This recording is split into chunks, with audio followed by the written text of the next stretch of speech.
Hola a todos, bienvenidos al podcast Las voces que encontramos en el fuego. Yo soy Mari Gutiérrez. Y yo soy Anet Rosado. Y bueno, el nombre de este programa es una referencia al cuento Las cosas que perdimos en el fuego de la escritora argentina Mariana Enríquez, porque en esta narración mi compañera y yo encontramos la voz para poder compartir nuestras palabras por este medio. Es por eso que en el episodio del día de hoy vamos a estar comentando nuestras impresiones y opiniones sobre esta increíble historia. Bueno, iniciamos el programa obviamente presentando a la autora de este texto. Ella es, como habíamos mencionado, Mariana Enríquez, quien nació en Buenos Aires en el año de 1973. Estudió periodismo y se especializó en música rock. También se licenció en comunicación social en la Universidad Nacional de La Plata. Comenzó a escribir atravesada por la lectura de clásicos del terror estadounidense, de autores como Stephen King y H.P. Lovecraft. A los 19 años escribió su primera novela, que tituló Bajar es lo peor, retratando varios temas que inquietaban a la juventud de su época, como la ansiedad adolescente, el alcohol, las drogas y la presencia del rock, entre otros. Se cuenta que, gracias a la hermana de una amiga, este manuscrito llegó a manos de Juan Forn, de Editorial Planeta, quien decidió publicar la novela. A pesar de que el libro no recibió buenas críticas, se convirtió en un éxito de ventas y con el tiempo se tornó en un libro de culto, ubicando a Enríquez en la escena literaria argentina a pesar de su corta edad. En 2016 publicó el libro de cuentos de terror Las cosas que perdimos en el fuego, con Editorial Anagrama, que se convirtió también en un éxito de ventas. El libro ganó el premio Ciutat de Barcelona en la categoría de lengua castellana. Y en 2019, Enríquez ganó el premio Herralde de Novela, que convoca a la Editorial Anagrama con la novela Nuestra parte de noche, título tomado de unos versos de Emily Dickinson. Creo que también es importante mencionar que Mariana pertenece al grupo de escritores que conforman la denominada Nueva Narrativa Argentina. Este grupo afloró más o menos a mediados de la década de los 2000 y se conforma principalmente por la generación de los autores nacidos en los años 70. Estos escritores y escritoras también obtuvieron una visibilidad inédita y sus libros empezaron a ser editados de manera sostenida. Ahora que conocemos un poco más a nuestra autora, vamos a continuar con esta sección llamada Las cosas que encontramos en la literatura, que consiste en analizar los textos de las autoras que presentaremos en este podcast. Les recordamos que el texto de hoy será Las cosas que perdimos en el fuego.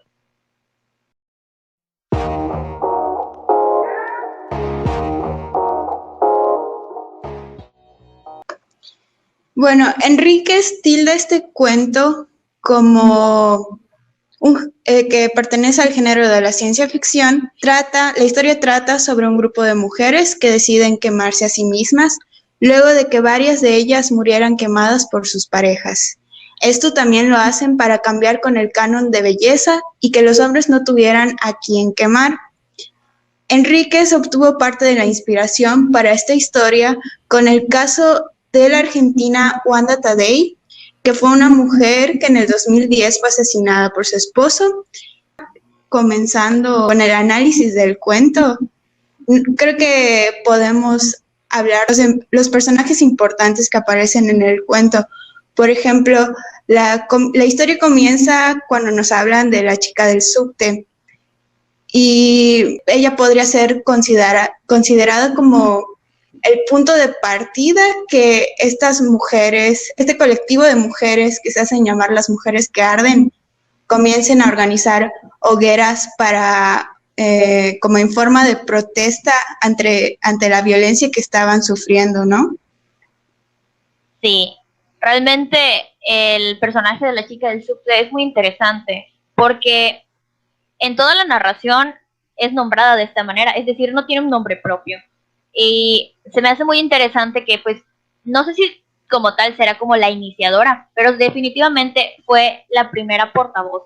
Es la que mostró el mensaje de que existía esta práctica donde en Argentina se estaban quemando a las mujeres, pues, principalmente por sus parejas, haciendo este problema más visible y utilizando su propio cuerpo para contar la experiencia que había tenido.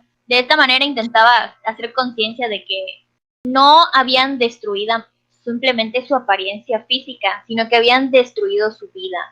Porque al tener esta apariencia también se le habían cerrado otras puertas, como lo era poder trabajar y mantenerse ella sola. Sí, de hecho dice que, o sea, ella va como pidiendo dinero a los que se suben a este subte y ella cuenta que el dinero que recibe no es porque quiera hacerse una operación y tratar de recuperar su belleza, entre comillas, sino es para poder mantenerse porque pues ya su físico no, o sea, las personas no quieren contratarla. No influya directamente que no tenga un físico bonito, sino que pues nada más no le quieren dar trabajo y pues ella tiene que ver cómo sobrevivir.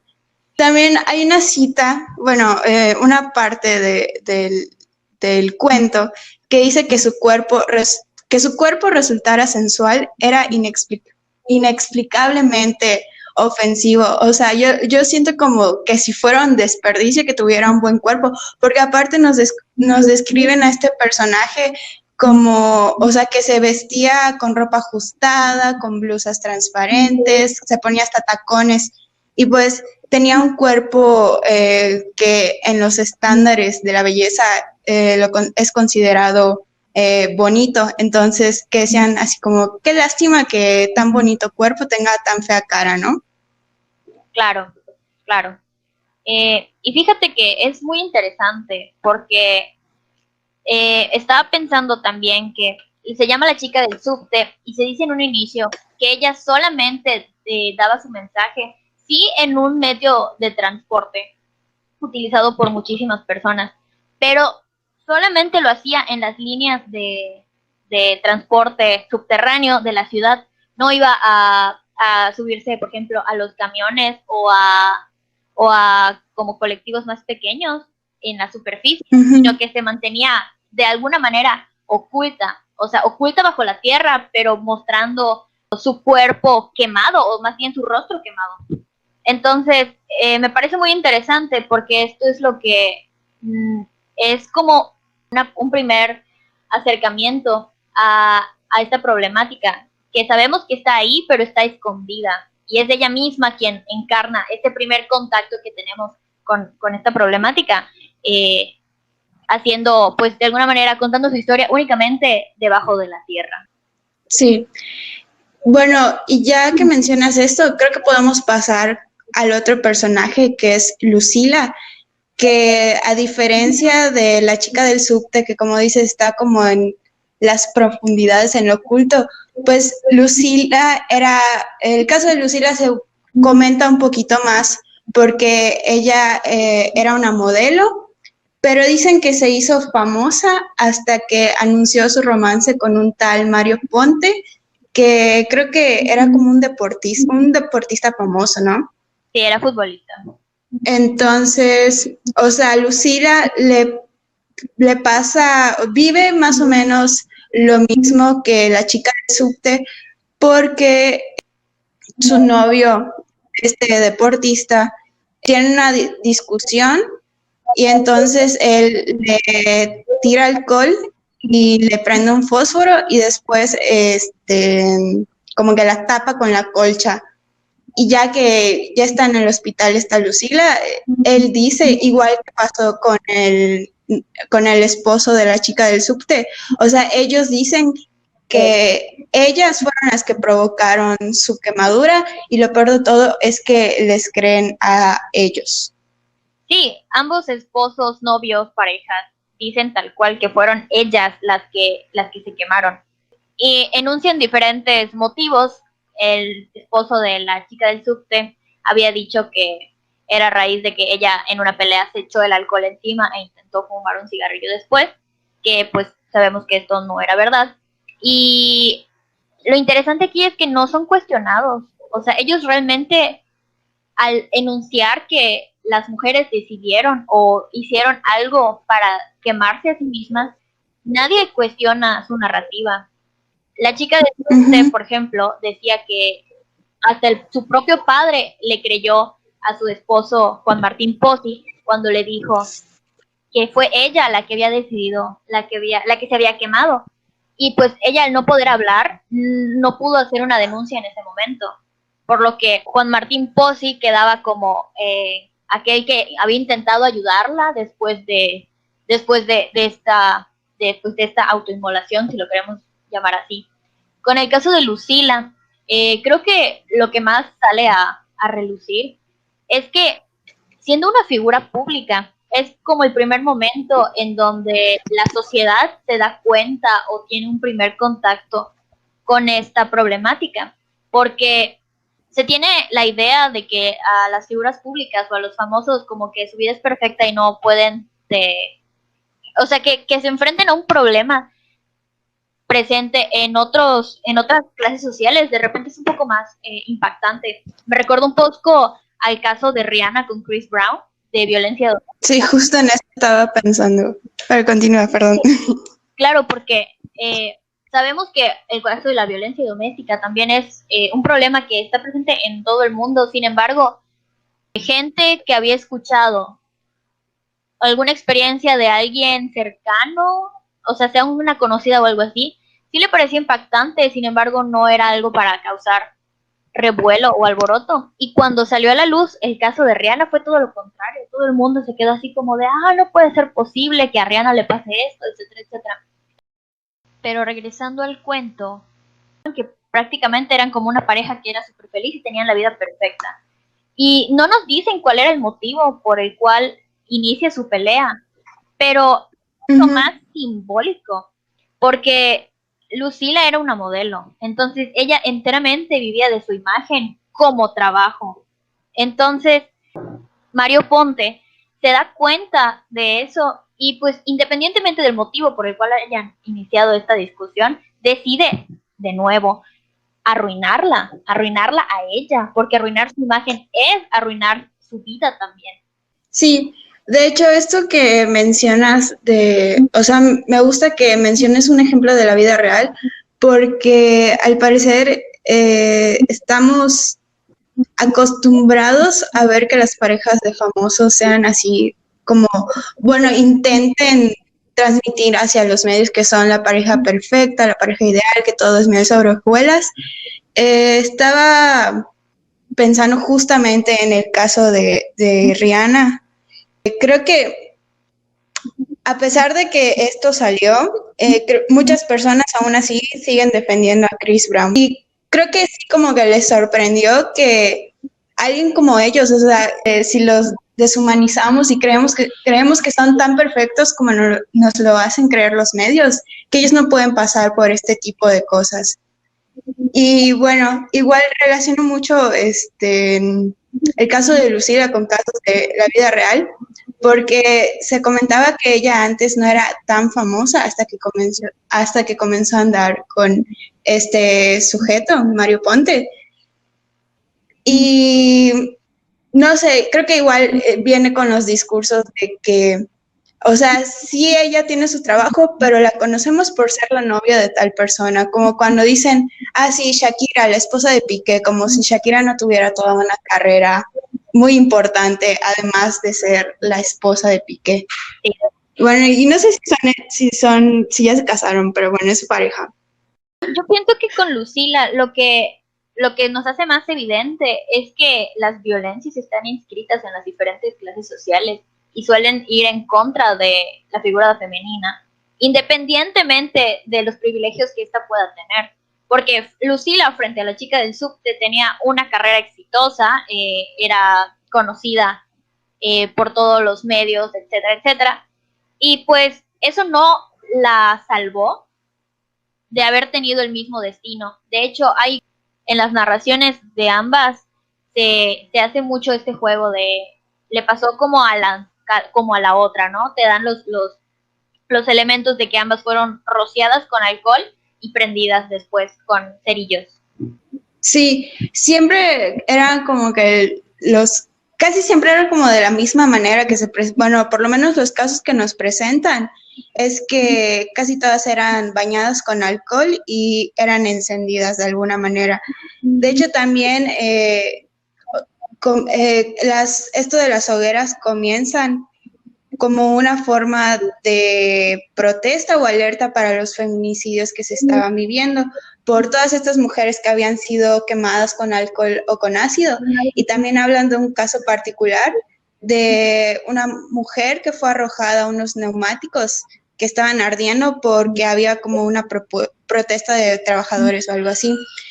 Creo que la gente, o sea, la sociedad del cuento que comienza como que le pesa un poquito más esto cuando ocurre lo de Lorenza Pérez y su hija, que era una niña, pero aún así se dice que, por ejemplo, Silvina, que es igual una de las personajes del cuento, que llega a su trabajo y dice que sus compañeros apenas estaban enterados de la noticia de la madre y de la niña y como que ya se estaban acostumbrando, como que estaban normalizando lo que estaba pasando y no les llamaba, o sea, no les alarmaba. Entonces por eso comienzan estas hogueras como forma de protesta. Sí, y es que es bien interesante cómo Mariana Enríquez nos muestra 3 casos particulares antes de explicar qué son las hogueras. Porque primero es como el problema encubierto con la chica del subte, el momento donde se hace público, por así decirlo, con una persona importante, famosa, relevante, y este tercer caso donde se dan cuenta que no es solamente contra una mujer adulta, sino que estas parejas están violentando incluso a las niñas, que es lo que termina por hacer que el resto de la sociedad, si bien se sorprenda, no necesariamente busque alguna manera para resolver el problema, fuera del clásico como aumentar la vigilancia, ¿no? Que sabemos, tristemente, eso no ayuda porque son casos que se dieron siempre dentro del hogar. Entonces, aumentar la seguridad fuera de las casas realmente no nos ayuda a combatir esta situación. Sin embargo, creo que aún teniendo estos 3 situaciones, uno no se espera lo que Enríquez plantea con la creación de las hogueras. Claro, o sea, desde mi punto de vista, yo sí lo veo como algo muy radical, pero estas mujeres ya están en un punto en el que ya pues no saben qué hacer porque las cosas, o sea, las mujeres siguen siendo violentadas, específicamente siendo quemadas y hay impunidad porque no, o sea, no hay justicia para ellas, entonces es como un hartazgo demasiado grande que existe en un principio y es por eso que van haciendo estas pues actividades que son pues sí muy radicales. Creo que es muy atinado también posicionarnos desde quien narra el cuento o nuestro personaje como principal, que es Silvina, que es justamente una chica que, si bien ha seguido de cerca el movimiento porque su madre está muy involucrada con las chicas ardientes, las mujeres ardientes, perdón, no está metida como al 100%, ¿no? Es una persona que sigue teniendo sus dudas, sus reservas, apoya en todo lo que en lo que puede, sin embargo no ha decidido cómo integrarse al 100% justamente porque le parece que esto es un acto que si bien tiene sentido discursivamente, es muy, muy violento contra una misma, o sea, contra tu propio cuerpo y tu propia persona. Entonces, es una protesta muy fuerte, definitivamente, pero al estar atentando contra tu propio cuerpo, es también muy impresionante y es normal. Creo que si fuera una situación de la vida real, reaccionaríamos igual o peor. Bueno, yo pienso que, por ejemplo, me acuerdo que las sufragistas, bueno, en el tiempo de las sufragistas consideraban que las huelgas de hambre eran un acto muy radical. Más o menos, tal vez así lo veríamos nosotras y ahorita comienza esto que nos propone Mariana Enríquez en el cuento. Pero vuelvo a lo mismo, lo están haciendo porque ya hay un hartazgo y pues sí están exponiendo su vida. De hecho, muchas sufragistas murieron por estar protestando y luchando para que la mujer pudiera tener el derecho al voto. Entonces, son acciones, sí, muy radicales, que tal vez creo que no toda la sociedad reaccionaría en que, yo sí tienen razón, las voy a apoyar, como lo que pasa ahorita, o sea, con el movimiento feminista, que hay personas que, o sea, entienden el motivo de la lucha, pero no están de acuerdo con las acciones que se realizan. Claro. Sin embargo, creo que esto es lo bonito de la ficción, que nos permite pensar y en situaciones hipotéticas, fundamentadas, obviamente, en situaciones reales, pero en escenarios que normalmente o que idealmente no hemos tenido que ver.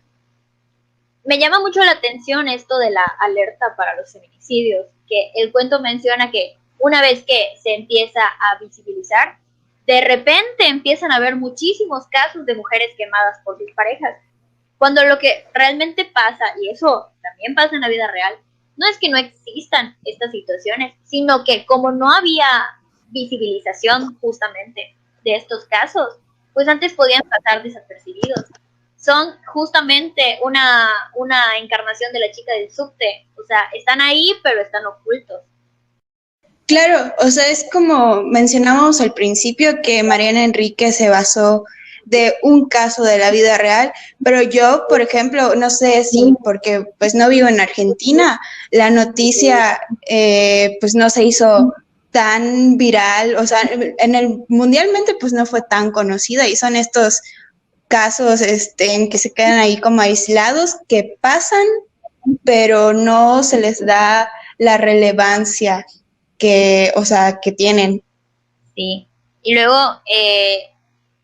es que, de nuevo, discursivamente el cuento tiene cosas maravillosas, desde la reapropiación de la práctica, como también del nombre que van a tener este colectivo de mujeres, que son las mujeres ardientes, que sabemos que escuchamos mujeres ardientes en la vida cotidiana, pues va a tener una connotación sexual, haciendo referencia pues a su físico, pero esto se toma como algo enteramente literal. Las mujeres arden para destruir esta belleza que se supone, o más bien como el canon de belleza que se supone estamos sujetos a él, y proponen esta nueva belleza, ¿no?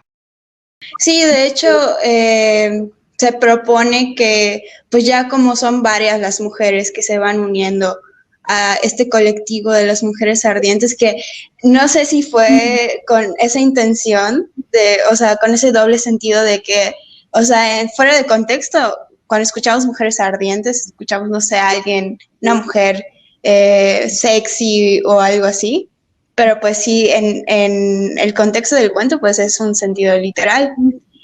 De hecho, las comparan que después de que son quemadas, tienen boca de reptil, o sea, les dan como propiedades de animales con la deformación de la quemadura.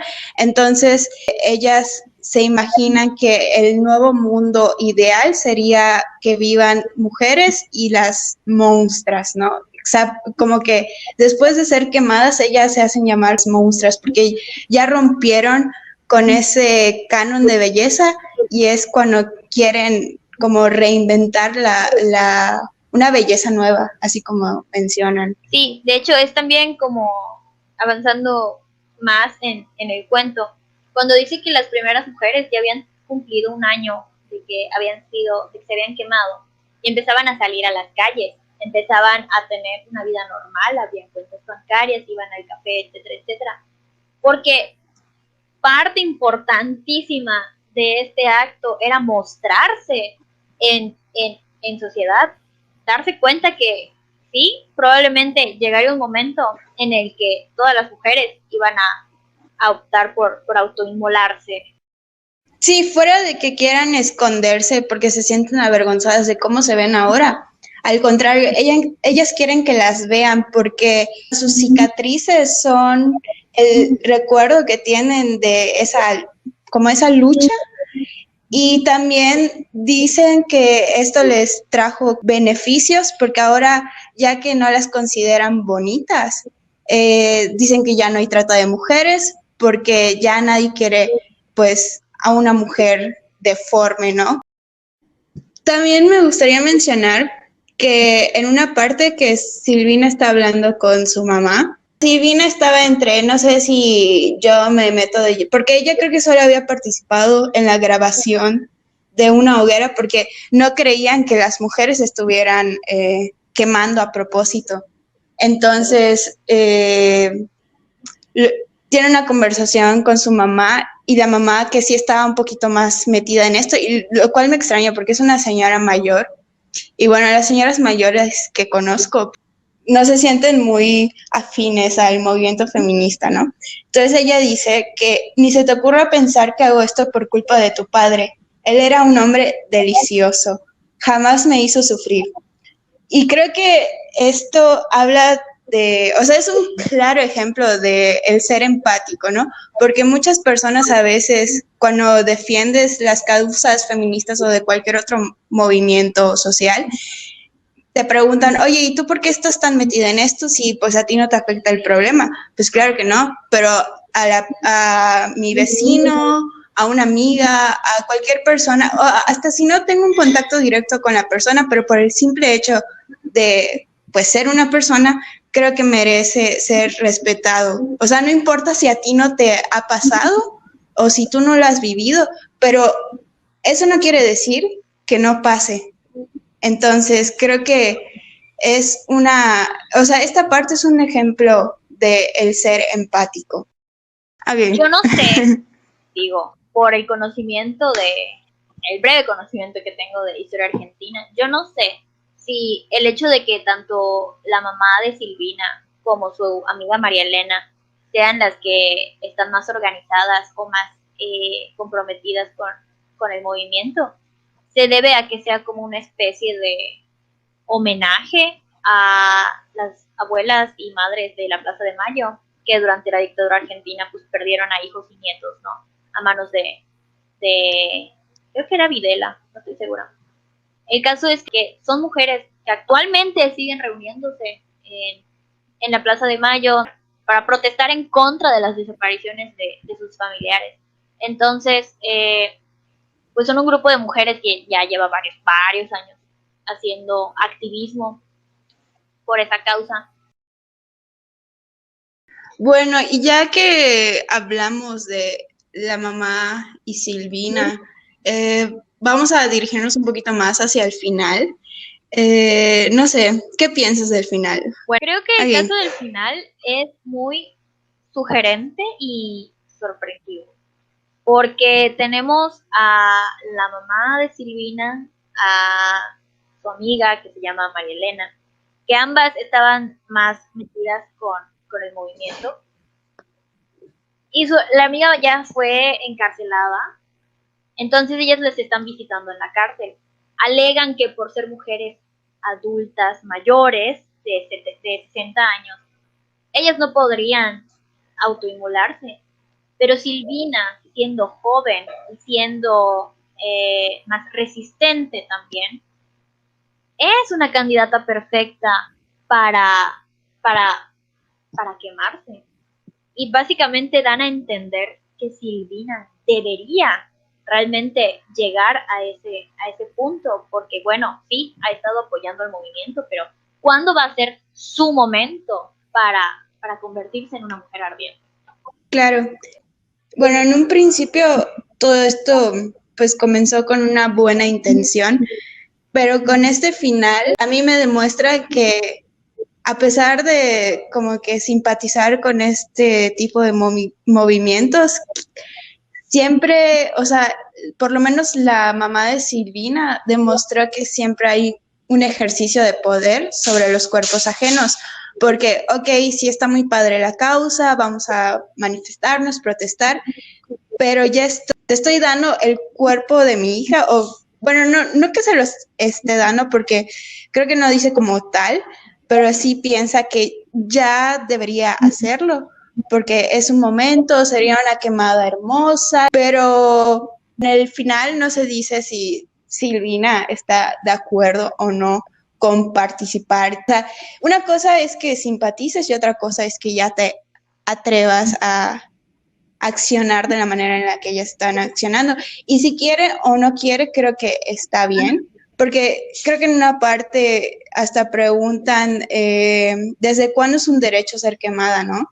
Entonces, no es que el derecho sea ser quemada, sino que creo que tu derecho sería tener la libertad de decidir si quieres ser quemada o no. Sí, vaya. En realidad creo que el cuento está construido de una manera fascinante y definitivamente el final es como de las cosas que más te van a dejar pensando al respecto. Y bueno, aprovecho esto ya para ir cerrando, para, para recomendarles a todos los que no hayan leído este cuento o en general la obra de Mariana Enríquez, que se acerquen a su literatura. Creo que este cuento, que es el mismo que le da nombre a la antología donde se encuentra, es una muestra muy clara de la propuesta que Mariana Enríquez está teniendo con lo que escribe, ¿no? Y bueno, esto sería todo por las voces que encontramos en el fuego. Esperamos que hayan disfrutado de esta pequeña conversación en torno al cuento mencionado. Esperamos que se encuentren muy bien. Eso fue todo por nuestra parte. Yo soy Ana Rosado. Yo soy Maritere Gutiérrez y nos vemos hasta la próxima. Adiós. Adiós.